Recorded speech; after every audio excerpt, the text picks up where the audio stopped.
Can you help? Can you help me? Can you help? Self-Helpless! Can you help? Can you help me? Can you help? Self-Helpless! Can you help? Can you help me? Can you help? Self-Helpless!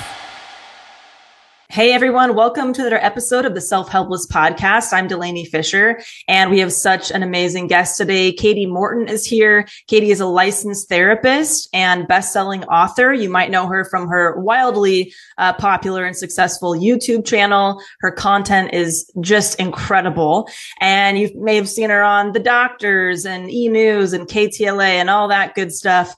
And Katie today is talking about learned helplessness, and she offers such a great variety of examples of why learned helplessness happens, how it might show up in our lives, and really what we can do about it. So whether you feel like you're struggling with learned helplessness or somebody in your life that you really love is struggling with this, she covers all the different ways that you can take action, whether it's for yourself or somebody else.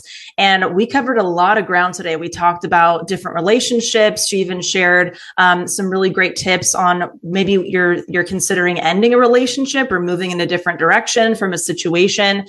She talked about what you can consider when you're making those types of decisions. It was just jam-packed, this episode, and I just really, really loved this conversation. This was a Helpster's Choice topic. So thank you so much to our Patreon community for voting on this topic. We really appreciate it. If you want to vote on topics that, we cover on the show, you can head over to patreon.com/self-helpless.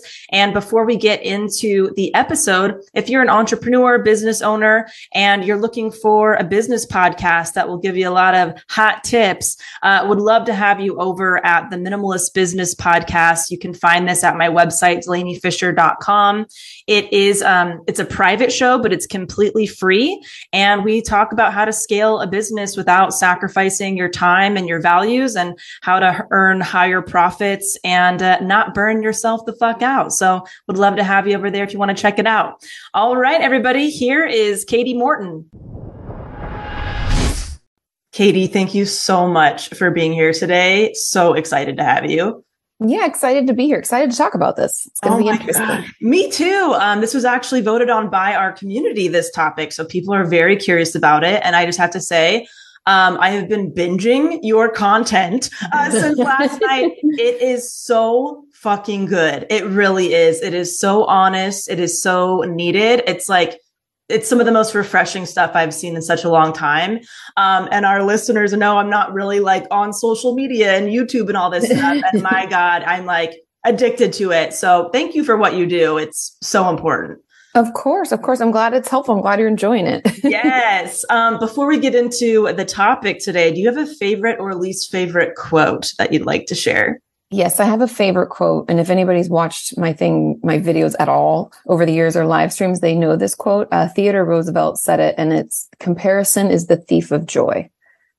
And I've always liked that. It's a good reminder because you can always look out at other people and be like, oh, they've got it so much better, especially with social media, because you're seeing someone's highlight reel. Meanwhile, you're in your pajamas trying to figure out, what you're doing. So yeah, it's a good reminder. Oh, so good. Yeah, we talk a lot about, my co-host Kelsey is very much on social media. I left social media a couple years back, and the comparison trap is real. And you know what? It doesn't go away when you leave social media. It just kind of creeps up in other areas. It's like we're trained to do it as kids or something. It's like societally accepted that we compare to others to judge our own life and essentially feel shitty about it. Yeah. Do you think that's a survival thing where we're trying to make sure that we're in a better position because of I don't know, old mentality of being part of communities and not getting kicked out and all, those types of things? It's definitely possible. I've never thought about it from that perspective, but totally it would make sense from caveman days, right? Exactly. we always have lived, and we still do, even if people don't want to admit it, in a hierarchical type situation, right? There's always people in this upper class, lower class, middle class. We still break things up that way. And I think as people, we like to be part of groups. Right. And so we like to know where we stand. So I think we're always looking out to be am I in the middle? Am I at the top? Am I, And if we're competitive or perfectionistic, we're going to always want to. We're fucked. Yeah, totally fucked. 100%. Yes, that totally makes sense. I'm always wondering, like, okay, why is this happening? What about my survival brain is this kind of thing coming from? That's always kind of helpful. All right, let's dig into this. Can you just start with what is learned helplessness? What is this thing? Yeah, of course. So learned helplessness really occurs when it was started with animals. So it's when animals are repeatedly subjected to harmful or painful stimuli and they can't escape. So it's like I believe it was the Skinner box, if we want to get really nerdy with it. Let's do it. There are these old psychological research studies that could no longer happen because they're unethical. But essentially they had these rats that they put into these Skinner boxes. Skinner was the researcher, a psychologist, and they put them in these boxes and they would electrocute, not enough to kill them, just to make it uncomfortable, like a little snap kind of in the floor of it. And if they couldn't get away, they would just stop running because where am I going to go? And so that's essentially what learned helplessness is. And we see it a lot with children who grow up in abusive environments because we talk about fight and flight a lot, our stress response, which is really our body's way of readying us to take action to protect us. It's Darwinian, right? It keeps us alive. It makes sure we can adapt and be okay. Yeah. But if we can't fight or flight, then we freeze. And when we freeze, that's essentially learned helplessness. And the reason that we go into freeze as children is because usually we're smaller, we're weaker, and we don't have a lot of resources or opportunity to get away. People always forget, like, oh, when I was little, I should have fought back. Why did I let that happen? Why did I go back over to that place? Because you didn't have a lot of options. You didn't have a lot of resources. And so you go back and you go into that learned helplessness or freeze state. Oh, wow. Okay. And I read a little bit about this too, where they did a study like similar to the rats that you were saying, but with dogs, I think, or some other animal where it was like the first round, they couldn't escape it. But then like the second, third rounds after that, they could have, but they just didn't try.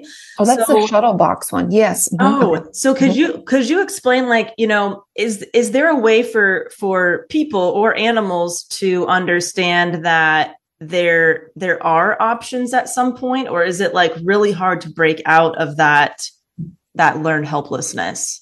How does that work? It's if you already have that state. So let's say we already go into learned helplessness or our freeze state over and over and over all the time. The way to get out of it is going to sound really strange. It's not about showing us there's a way out. It's about bringing movement back in and having that movement. So first of all, because if we're frozen, our body's ready to us to take action and we're not taking any action. So if we take action, it like releases some of that built up energy. Okay. And then it would be, so that's like the first step is just activating again. So that could be through changing the temperature. That sounds weird, but like it jostles our nervous system and we're like, oh, maybe I should try again. So we'll feel motivated to try again. And so it's that getting the action back in, if this is making sense, that then we'll feel motivated to try again. And that's when hopefully, if it's done therapeutically, it's not damaging or traumatizing, right? So when we're taking the action, it's okay. It's safe. You don't feel threatened. You're not hurt. And we slowly unlearn. Just like we learn something, we can always unlearn it. We call it, I forget, it's like when you want to cease a response, you just have to teach the other way. Okay, interesting. So changing up your environment or changing the way that you do things within your environment first before kind of like going outside of that is potentially like step number one when you're in therapy. Yes, especially because we can't control other people. We can't control other scenarios. So we want to do it in a controlled environment, something that we can manage. Otherwise, we could risk doing it again. Okay, interesting. Would you be able to share some like kind of common examples of learned helplessness? I know you kind of mentioned like maybe going back to a situation that's not good for you, but is there anything that you've seen patterns of over and over? Yeah, it can show up, like I said, like if you don't leave a situation that's harmful or unable to. And I want to like really emphasize the unable to, because it feels like we can't. This learned helplessness is like, I cannot. So I don't want anybody judging themselves. We already have enough shame, guilt to go around. But another way that it can present And we've all had either friends or even done this ourselves where people try to offer advice or feedback to assist. And we're like, no, that won't work. No, that won't work. We won't even entertain the idea that there's another way of thinking or another way of doing something. We're just like, this is just the way it is. And we hear that all the time too. It's just the way it is. I just have to deal with it. And that's another form, I believe, of learned helplessness, because no matter what people throw at us, we're like, nope, nope, nope. We poo-poo everything. It's never going to work. This is the reality.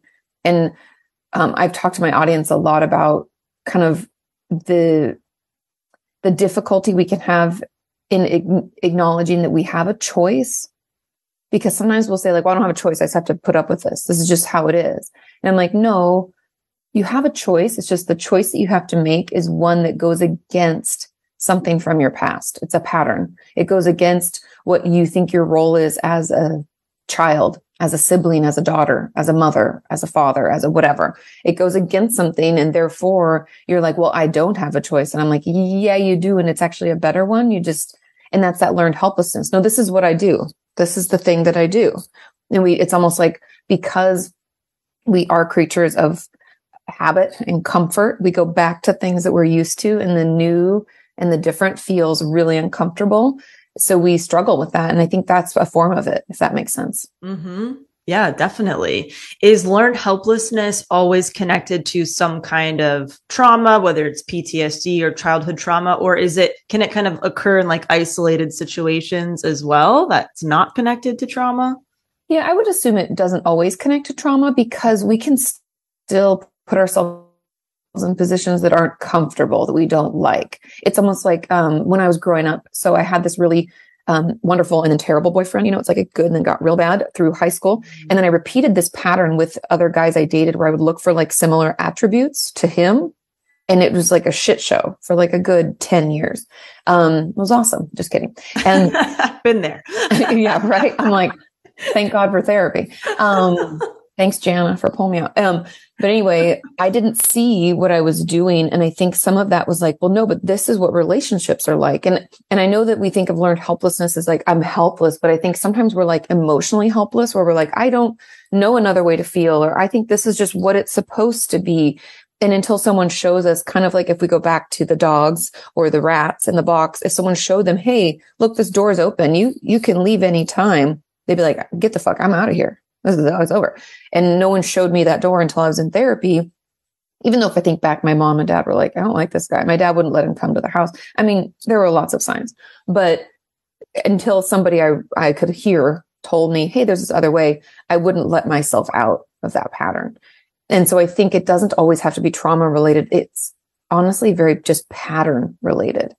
Right. Oh man, it's such a good point, because I have also been in patterns where I'm going to people that, it's not a good situation, and continuously looking for similar things. And you feel like, well, I'm the one in control choosing this, but you might not realize like why you're opting for this person over this person, to where, in my situation, the people that were probably going to be the best for me almost felt a little bit boring. I mean, to be very honest. 100%. One of my friends, Kale, she keeps getting in these like horrible relationships. And we've talked about this on her podcast. And I said, I want you to be bored. I know that sounds terrible. My therapist had told me that too. She said, I want you to feel like kind of bored and also a little uncomfortable, because it doesn't quite feel right. She's like, not uncomfortable like something in my gut tells me to run away, but uncomfortable like, well, what comes next? Wait, how come you're not reachable? You know what I mean? Like, yeah. Essentially getting me out of this like sick pattern where I didn't understand that, like I knew I had a choice to be in these relationships, but it didn't feel like that. And you're like, people will say like, what am I, a fly strip for like dysfunctional people? And I'm like, no, but they're comfortable to you for some reason. Right. And we've learned that that's what it could be a parent. Often we blame parents, but I think it can be other relationships. It can even just be our own self-confidence and our sense of self, right? Like, yeah. I think that's where mine was born out of, is like not thinking that I really deserved to be loved. Like, I didn't think love should be easy. I thought you always had to like really work at it. Like, well, make it happen. Yeah. You don't. Spoilers, that's not healthy. But, we don't often realize all the past patterns that we're still acting out of today.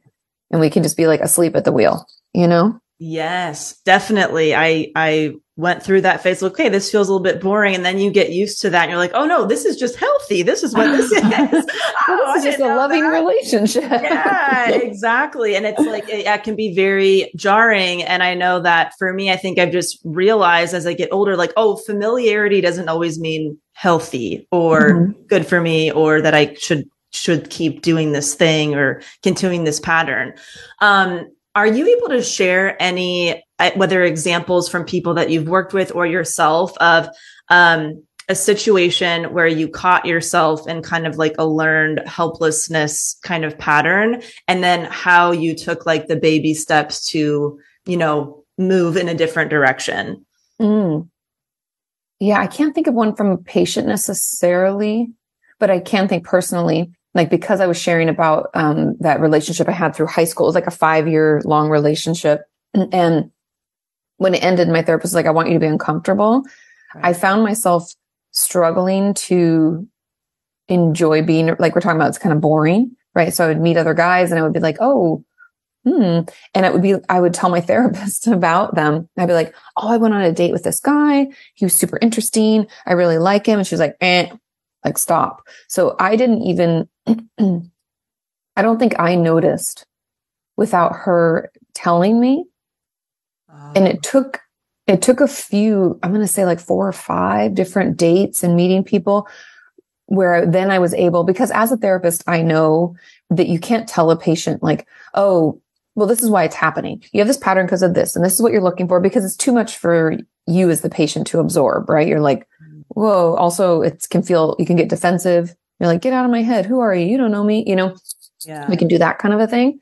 But she would be like, just consider why we like him so much. You've only met him twice. So that seems like a lot. Like, she would just, that seems like a bit of a stretch, and we don't really know. And so she forced me to like slow down. She'd be like, I don't want you to see him this week. Make plans for next week. And I want you to notice how he responds. That's really good. And so she would have homework like that. And when I say that they didn't respond well, they didn't respond well to like boundaries, because that was my problem, is that I would get in these relationships where there was no allowance of healthy boundaries. I couldn't be my own person. I had to be completely enmeshed with them. Yeah. And then I would lose myself in relationships. And that was just super unhealthy. And I wish I could say as a therapist, I'm like, I know better. I do better. Look at me. I noticed right away. No, my therapist was like, whoa, let's take a break. And so she slowed it down. And once she did that, then I realized, and that was like the aha moment. I was like, I'm attracted to them because I enjoy being the emotional Sherpa for people. So that's why there's no boundaries, because I become like the emotional, I don't even know what you want to call it, like holder for the whole relationship. And so I attach quickly. I give everything. I get very emotionally involved very fast. And that allows people who are not emotionally intelligent and somewhat naive or, I don't know, assholes, to kind of just follow along and not have to do the work themselves. Interesting. So when you were in those patterns, did you feel like you were really getting something out of that? Like, were you enjoying it, or you really just kind of chalk it up to kind of a learned behavior? Or did you enjoy being like that emotionally, the emotional one, I guess? Yeah, no, I loved it because not that I'm super into Enneagrams, but I believe them a little bit. Okay. If anybody doesn't know, you can look into them, but I like to be a caretaker. I think it's the reason that I'm a therapist. I like to help people. I like to support, and that helps me fill that role. Oh, yeah. That makes a lot of sense. Yeah. So super toxic. Yeah. Well, gosh, thank you so much for sharing all this. I watched one of your videos, and I feel like this is something that's popping up. As I talk to more friends and our community, as they share stories with us via email and stuff, there's a video that you did about how friendships kind of change, like in your 30s. And, sometimes you kind of, once you start, setting boundaries or working on yourself, the same relationships are no longer a fit. Would you be able to share a little bit about that experience with like, yeah, the friendship changes in your life or phases like that? Yeah, I think the thing that happens, whether we want to admit it or not, is as we get older, our time that we have for friends gets less and less. Yeah. And that's just because of, I mean, I don't have children and we're not going to have children, but I do have a husband and I have a business and we get busy. Yeah. And our 20s were more of like, I don't know what I'm doing. I'm figuring it out, and people are just, we have more time. Therefore we have these big friend groups of people like, oh, we're all going to go out to get together and, have dinner and go dancing or whatever. And it depends on your lifestyle, even if you're gaming or whatever, there's tends to be more of you that have time. Right. As we get older, we have to be more selective because we don't have that time. And for me, during that process, not only was it a time constraint, but it was also just the choices that we were making in life could differ greatly. Yeah. Like, for example, you could have friends who don't want to stop partying or stop doing that kind of behavior, and you do, or vice versa. So the people who choose a different path, you kind of grow away from. I think we often think of relationships ending as like, it has to be like, she lied to me and she did this, she talked behind my back, like there has to be a fight, right? Or something horrible happens. But in my experience, it's actually just you grow apart. And I think that as I've worked on myself, especially, not only did it end romantic relationships, but it ended some friendships because I realized, remember that emotional Sherpa of me in romantic relationships? Guess what? She also showed up in my friendships. She was everywhere. It was terrible. And I think when I realized that and stopped doing that, then they weren't there because I was the one putting in the effort, right? I was the one giving all of that energy to the relationship. And as soon as I stopped, there was nothing. I had this friendship through high school for a really long time and we're not friends anymore, where she would always call me when she needed something, but I could never get a hold of her if I needed anything. Mm-hmm. And it was this one-way street always with the relationship, but I didn't realize until I started doing my own work and having healthy boundaries and not being reachable all the time. All the things that my therapist had made me do over the years, like as homework, it suddenly put those relationships in a different light. And so we just grew apart essentially because I was the only one holding it together. And I think it was really sad to figure that out at first because you're like, well, fuck, like, was that did they even want to be my friend? Or am I just like putting in all this effort and I was never important. But my therapist helped me like reframe it where instead of thinking of it like, oh, I was the only one that wanted this relationship, they didn't even really want to be friends with me. That's from like a negative standpoint. What if instead we considered that's the role that they know how to fill? And therefore you left that role open and they're like, oh, this is really comfortable in the same way it was comfortable for me. We tend to find and be attracted to these people who play the roles we're looking for.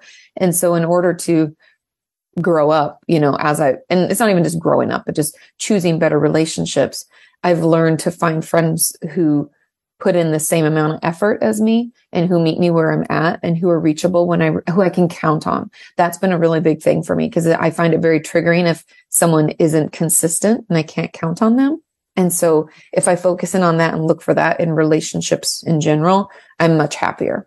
Yeah. Oh, that reciprocity is so important in so many different ways. We actually just did an episode about priorities that shift in your 20s and 30s, just from mine and Kelsey's perspective. And for me, the biggest one was like friendships used to be like my number 2, and now they're like my number 5 or 6, not because I don't deeply love my friends, but I just never had all these other things in my life in my 20s. I didn't have a husband or a business or, a home or whatever, dogs, like all these things, really great relationships with my family, even closer. And it just feels like kind of a natural progression. And I love what you said about, it doesn't have to be like this like big, crazy fight or thing, but sometimes you just kind of grow in different directions from each other. And like, that's okay. Okay, let's say somebody's tuning in right now and they feel like somebody in their life that they really love is experiencing learned helplessness in some way. How, at what point does that person kind of is there a point where they have to kind of stop encouraging that person to seek help? Or like, how do you draw that boundary of like wanting the best for somebody, but also taking care of yourself to where you're not encouraging them to like do something different for themselves? Does that make sense? No, it totally makes sense. It's like, where's the line between I love you and want to help you because I want better for you, Right. and I'm lighting myself on fire to keep you warm, right? Yeah.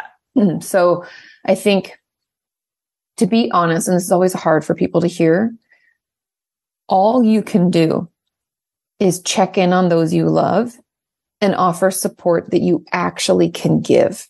And I know that that's hard to hear, but we can't make people change. One of the biggest learnings, even for myself, I feel like I have to relearn it every day, is that I can't control other people. And we often just wish and hope that we could, and, oh, I could move on if they would just apologize, or, oh, if I could just get them into treatment, they would finally realize, and stop drinking, or whatever the problem is, right? We want to check in on, they would finally see that they're doing this learned helplessness thing, and then they could get better. Unfortunately, we can't make other people do anything. All we can do is control ourselves. And that means that all you can do is check in, offer support a couple of times every so often. And if they accept it, then you do your part. And if they don't, you move on. And I don't mean move on like leave the relationship. If you find it's toxic and it's not helpful for you, and also toxic doesn't mean that they're bad and you're good. It just means it's a bad recipe. It's like putting, I don't know, onions and peanut butter together or something. You're like, I love that analogy. Actually, that's so good, because I feel like the word toxic and toxicity is so overused, and it is often meant to be like, oh, I'm the good one and they're the shit one. It's like, no, I love that. It's just a bad recipe. Your guys' stuff does not mix well together. That's such a good takeaway. It's like you're filling that one void, right? Like I was talking about that friend, that's probably the role she knew how to play, and I only knew how to play this role, and both roles weren't good for either. It's just bad. Right. So if that relationship, you find that they like reach out for help and then don't accept it, because some people will do that, and that's hurtful for you, then you have, my permission to end that friendship, or at least talk about it and move on, or whatever is best for you. But unfortunately, if we have a friend in that situation, we can check in on them. We can even mention, hey, I feel like, things aren't going that well, and I just want, but you can't really call it out. I think what you're experiencing, you could try. I have a feeling they'd get defensive, or you don't understand. Right. You don't know them. You don't know the situation. We know how our friends respond and react to stuff like that, to feeling like pointed. Nobody likes feeling pointed at. So I find it's better to just check in, be there if you can, in a way that's, that is okay, doesn't take from you. It's just part of, the love in the relationship. And that's it, Yeah. Right. So like checking it, asking a question, and then would you say also, like, if there's an opportunity, saying, hey, have you ever thought about talking to somebody about this, like a professional, or do you even recommend that opening and delivering that information? I think that's helpful. I think it will land better if you share your own experience, if you have it. Right. I find that even personally with my friends ends up going a lot farther than me being like, well, maybe you should talk to somebody about that. Because then again, people get defensive. What do you think? I'm crazy? People still have stigmas associated with getting help. I find it goes better if you're like, I was going through something kind of similar. Remember when I was having that tough time at whatever, because if they're your friend, they should know. Yeah. And then you would say something like, yeah, I went and saw that therapist or psychologist or whoever, and it was really helpful. It gave me a perspective. I don't know if that'd be helpful for you, but that was helpful for me. Right. Those are all really good. Those are really good tips. Let's say somebody is tuning in right now and they're really resonating with what you're saying, and they feel like, oh, I think I'm experiencing like learned helplessness for some reason or another.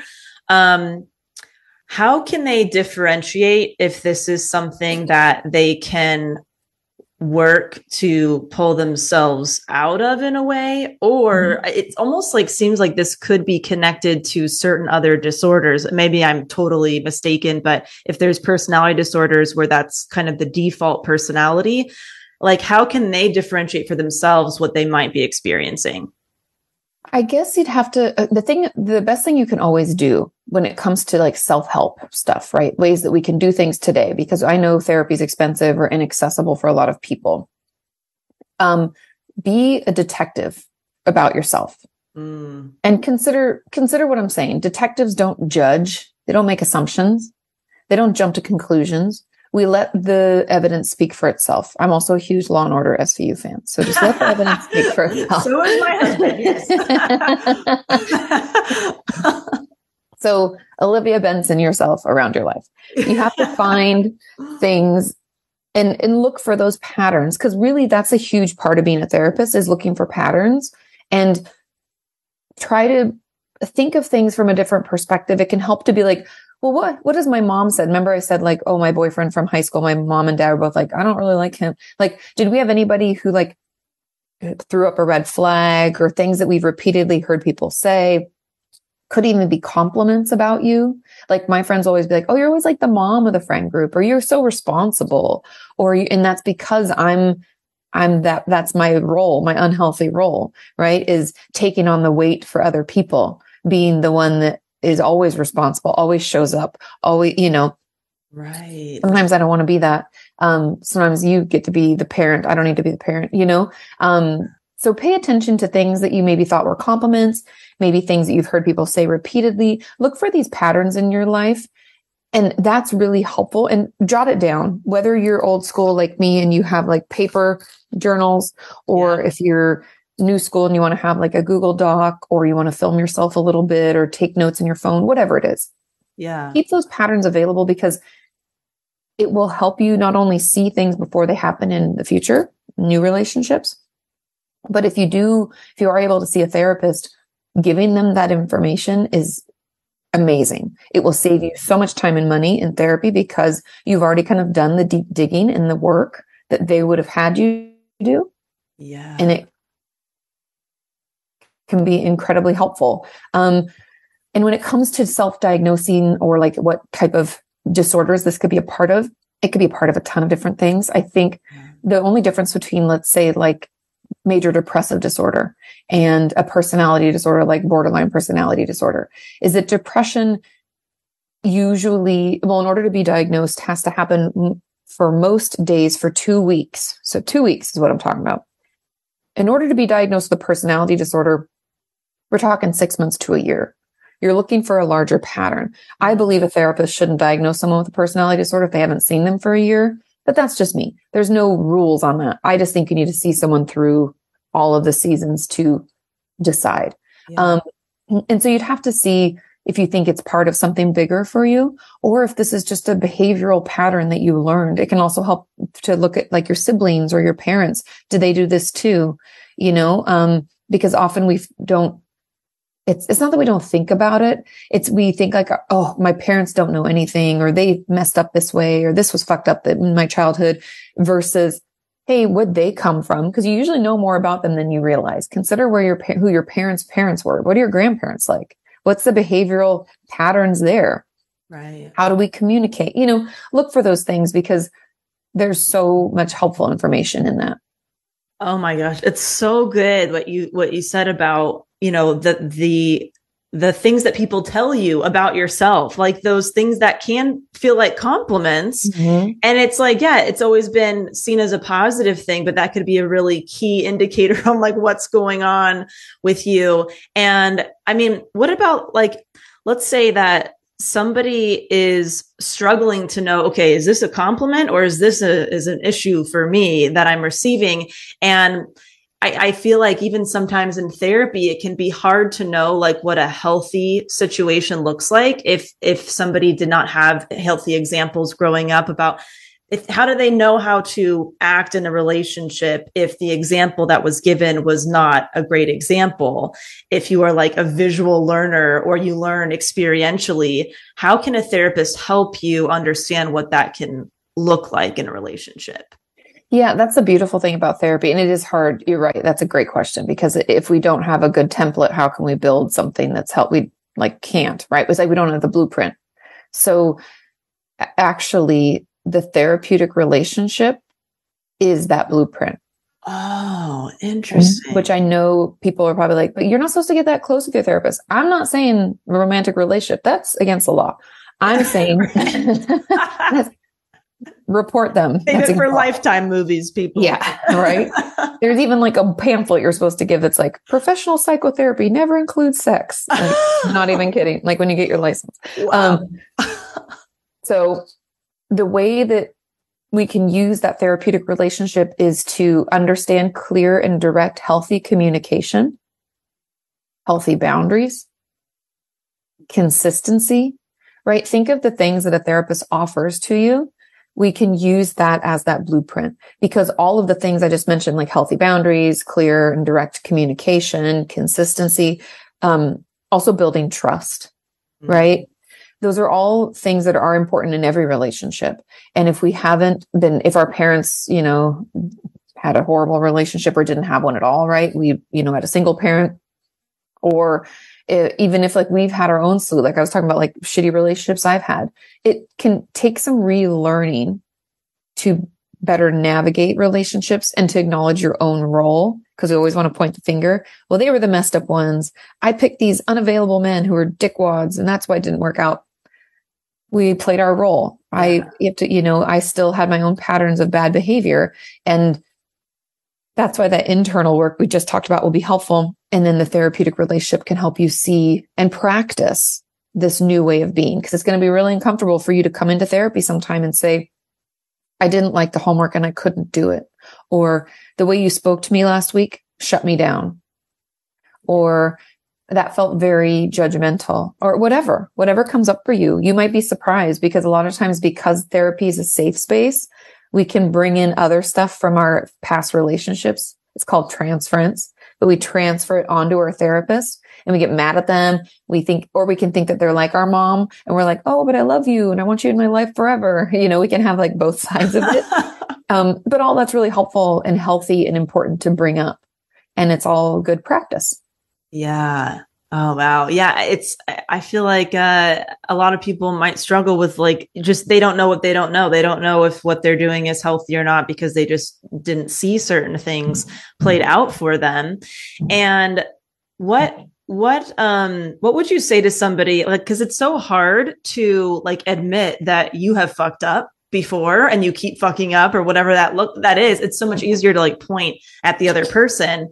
What if somebody has a tendency, just default, whatever, learned behavior, to kind of look at the other person and really not look at themselves? Is there something that you would say to that person to start to being more open to looking inward, and that it's okay that you're imperfect? Is there anything that you would share with that person?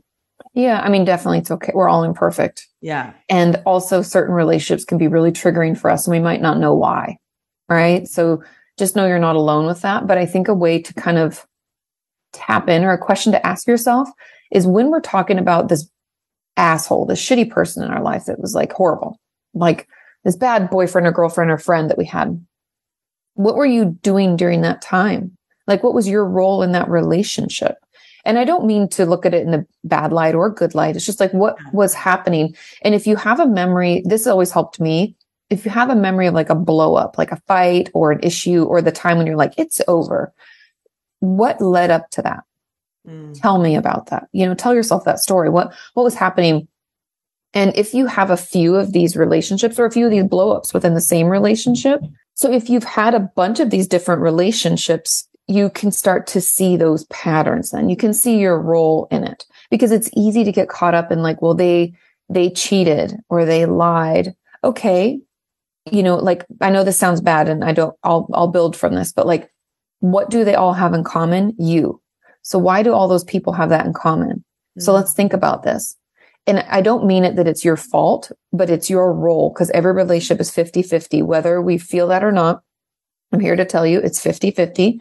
So either you selected them because they're emotionally unavailable and that's attractive, or you selected them because they were a bad girl or bad boy because you don't like being in charge. You prefer someone else to be in charge, right? You don't want to be responsible. Okay. There's always a reason. And if we can at least consider and be open to learning about ourselves, we'll figure it out. We'll see that pattern. I know it's hard. I know that we think like, well, how can I ever make it better? Or it's them though, but I didn't do anything wrong.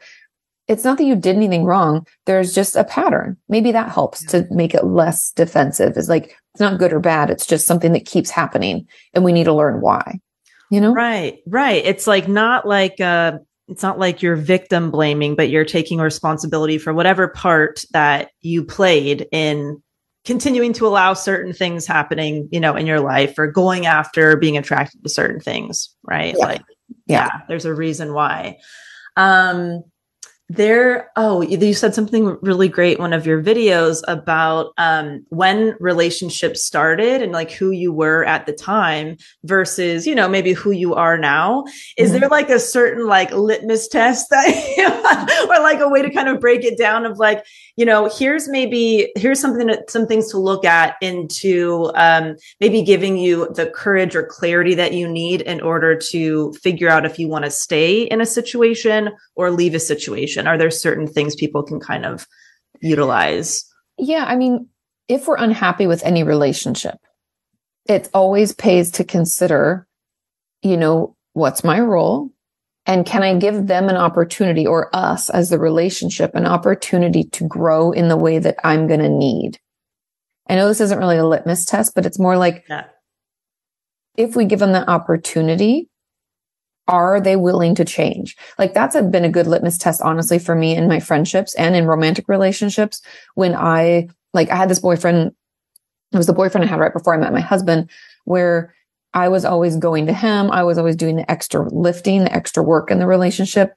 No plans were ever made that I didn't make. Do you know what I mean? Just things like that. Yeah. And I was in therapy, and my therapist was like, that doesn't really seem very balanced. And, she asked a bunch of questions about like, what does he do for you? And what are things and there was nothing really. But again, it's not just his fault. I let that happen. And so I asked him to do something for me. And I said, I feel like I'm doing most of this. First of all, he reacted poorly. No, I'm doing just as much, blah, blah, blah, which was kind of an indicator. And then he didn't follow through with what he said he would.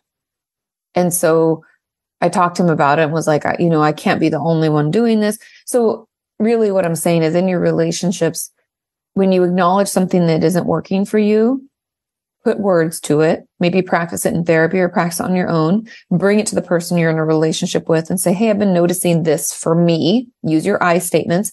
I feel that this is happening and I would like things to improve in this way. Give them an opportunity to change. And if they can't, then you have to decide, are you happy with the relationship the way it is? The answer is no, but you might not be able to admit that yet.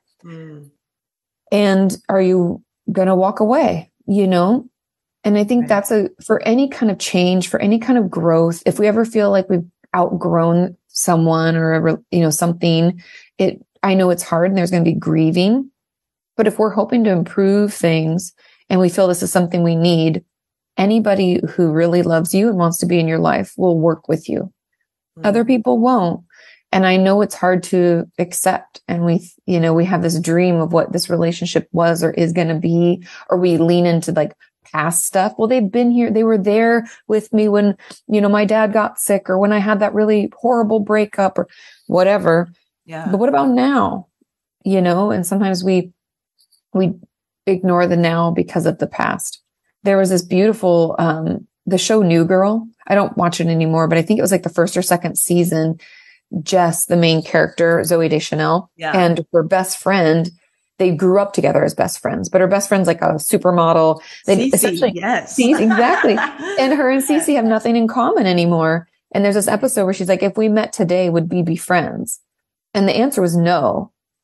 But they still show up for each other and prioritize each other. And it was kind of like a learning for them, because I think both of them were kind of hurt by the fact that like, well, if we met today, we wouldn't be friends. But that doesn't necessarily mean it can't work. Right. Because they both put in the effort and they both showed up for each other and they adapted to each other's environments. If we don't do that, no, we wouldn't be friends and we shouldn't be friends.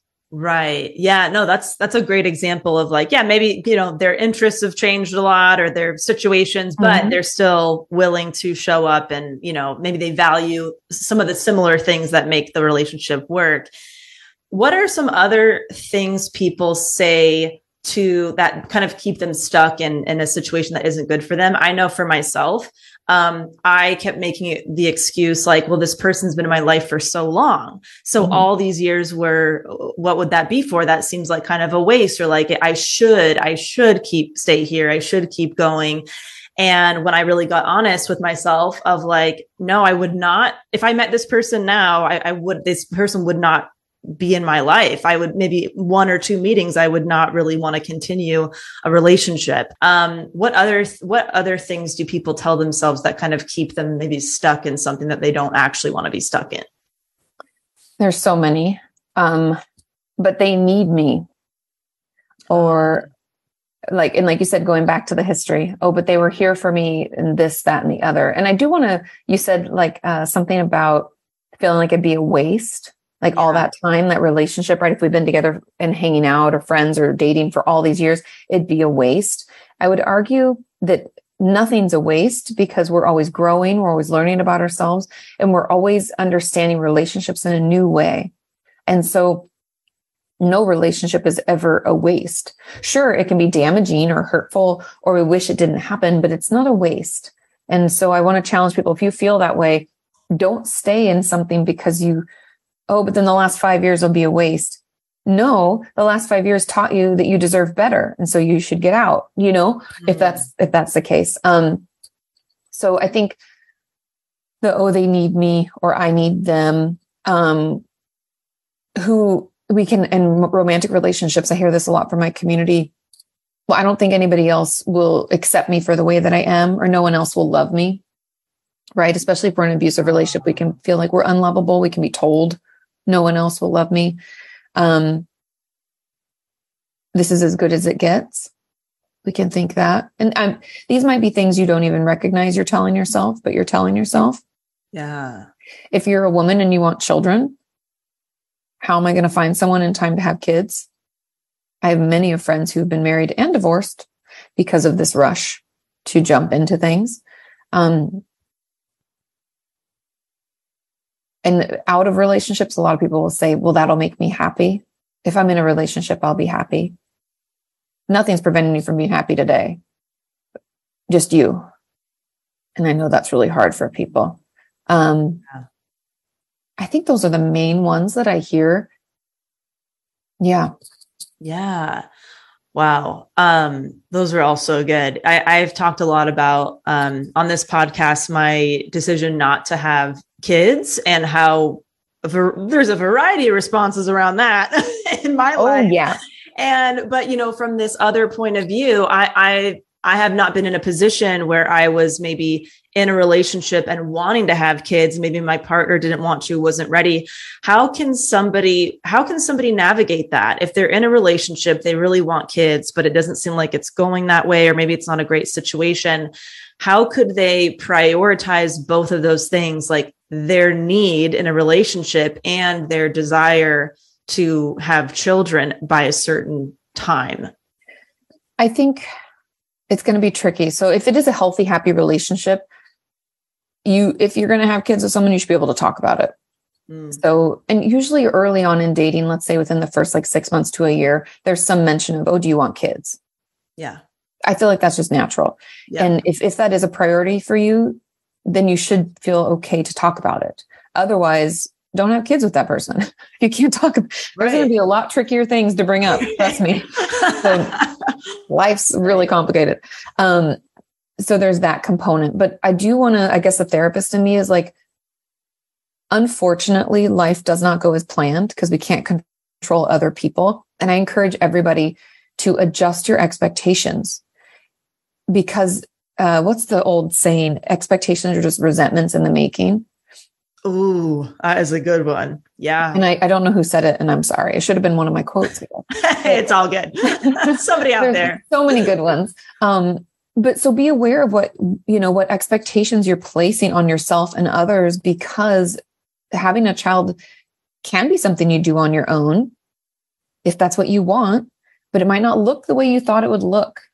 Or maybe we want to freeze our eggs. I had some friends do this. Maybe we want to freeze our eggs because we want the opportunity to have a child later, be a surrogate or whatever.